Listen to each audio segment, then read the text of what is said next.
Welcome back to GRK law associate. நான் உங்கள் advocate Rajkumar, Chennai high court. இன்றைய பதிவில் மனைவியின் வாட்ஸ்அப் செயலியில் இருந்து குறுந்தகவல்களை கணவன் பார்த்தீங்க அப்படின்னா காப்பி பண்ணி எடுப்பது, ஆதாரங்களை திரட்டுவது, இது ஒரு தனிப்பட்ட மனிதரின் உரிமை மீறலா, அவங்களுடைய உரிமையை நம்ம மீறி எடுக்கிறதா அப்படின்றத நீதிமன்றத்து மூலியமாக எப்படி நம்ம நிரூபிக்க முடியும் அப்படின்னு பார்த்தா, ஒரு கணவன் மனைவி அத்தியாயம் அப்படிங்கும்போது ஒரு கணவன் செய்யக்கூடிய தவறுகள் எல்லாத்துக்கும் மனைவி பார்த்தீங்க அப்படின்னா இந்த மாதிரி பண்ணாரு செய்கிறாரு, இவ்வளோ விஷயங்கள் பண்ணுறாரு அப்படின்ற ஆதாரபூர்வமாக சில விஷயங்களை எடுக்கிறதுக்கு மனைவிக்கு 100% உரிமை உள்ளது.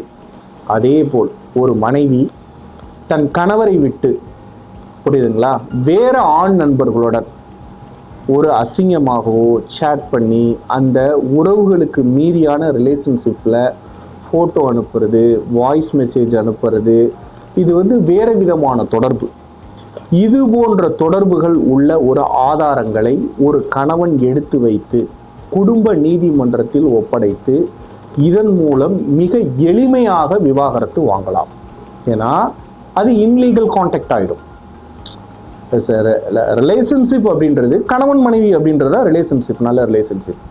அப்போ மனைவி பார்த்தீங்க அப்படின்னா வேற ஆண் நண்பர்களோட சேட் பண்ணது, வாய்ஸ் மெசேஜ் பண்ணது, அவங்களுடைய ஆபாசமான ஃபோட்டோக்களை அனுப்புறது, செய்யறதெல்லாம் இது மனைவி கணவனுக்கு செய்யக்கூடிய மிகப்பெரிய துரோகம்.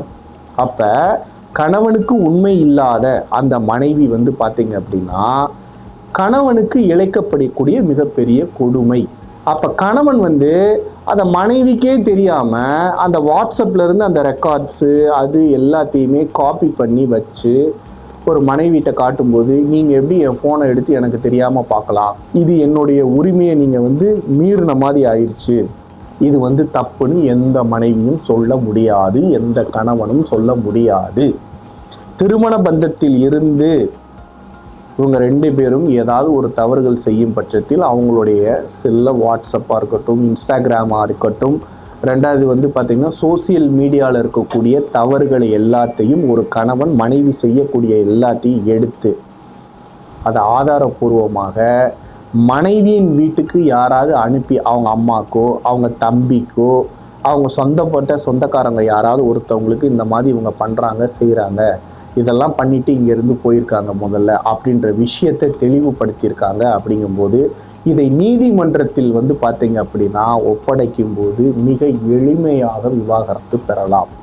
அப்போ ஒழுக்கமில்லாத இது போன்ற செயல்கள் செய்யும் மனைவியிடம் குழந்தையை பார்த்தீங்க அப்படின்னா கணவனுடைய பராமரிப்பு கேட்பதற்கு 100% வாய்ப்பு இருக்கிறது. புரிஞ்சுக்கிட்டீங்களா? அப்போ இந்த விஷயத்தில் மனைவி பார்த்தீங்க அப்படின்னா என்னுடைய வாட்ஸ்அப் எடுத்து பார்த்தது தப்பு அப்படின்ற விஷயத்தை எந்த இடத்துலையும் அடிக்கோடிட்டு கேட்க முடியாது. இதுதான் உண்மை. சரிங்களா? மீண்டும் ஒரு நல்லதொரு பதிவில் உங்களை சந்திக்கும் வரை உங்களிருந்து விடைபெறுவது அட்வொகேட் ராஜ்குமார். தேங்க்யூ.